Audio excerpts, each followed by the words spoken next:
Alright, here we are under the truck. Right here next to this nice oil exhaust. Got the wrench on the drain plug here. There's the oil filter there. Let's go ahead and get this baby off here if we can.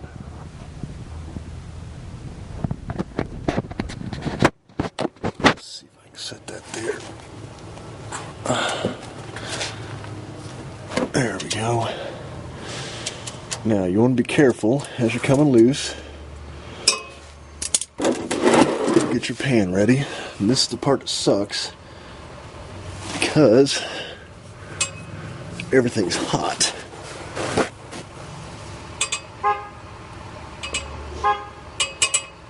And ideally you don't want to drop your plug bolt into the oil pan or into the catch thing, because then you got to fish it out.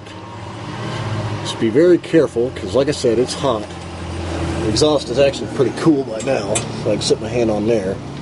But this crankcase and this oil is still pretty warm. You can see it start to drain out. And there it goes, all over that. There's one downside about these things. This is the way it's set up. If you can't see that from here, you just see it pouring all over the exhaust there. So note to self, make sure you definitely wipe that off before you're done, before you put everything back, because that's just ugly. But got her off. Just sit here and let her drain out. Then we'll pull the filter off and we'll go from there. Once this dies down a little bit, I'll go ahead and wipe it off so I don't get too much oil all over my driveway, because it's a pain to clean up.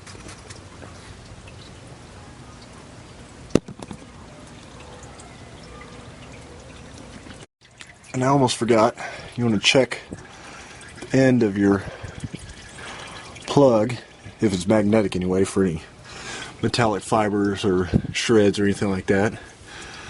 Alrighty, oil's draining pretty well. It's almost all the way out of here. Put this over here and pull this filter off. And be careful with the filter too, because it's fairly warm as well. When I say fairly, I mean very hot. And you'll see some oil doing that, because there's still oil circulating, not necessarily circulating, but still oil in the system. But you can see just how black and nasty that is.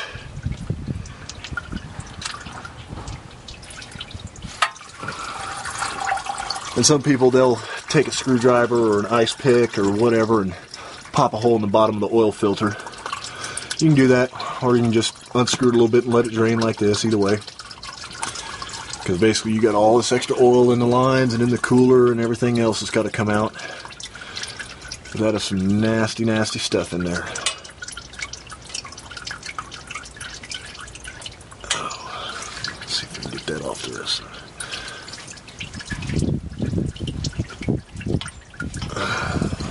And also while you're under the car or truck, you go through and take a look at some of your fittings and everything.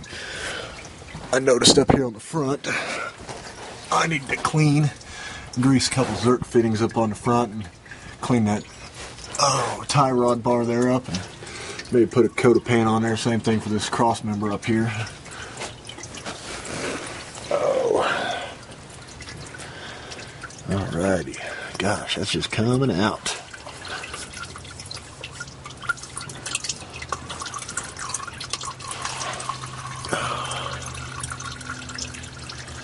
The other way to do this is just dive right in and grab her and pull her off, which you can do depending on the temperature, of course. She is very hot, but let's go ahead and do this. And now my phone's ringing.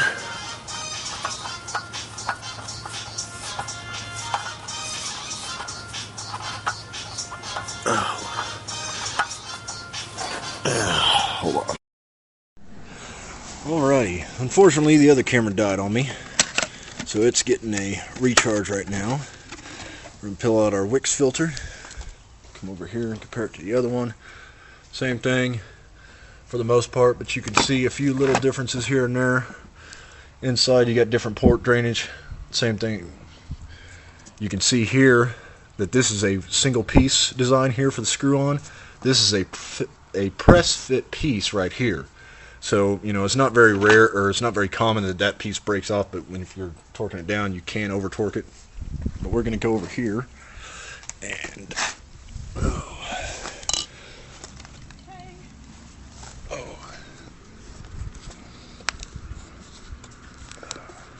come over, fill up this one.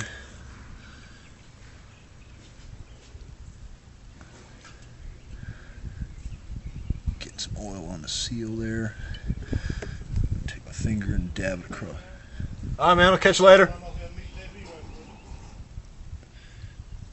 Neighbors leaving to go out to the strip club. Now we've got all that in there. Shake it down inside the filter itself. Now comes the tricky part. Oh.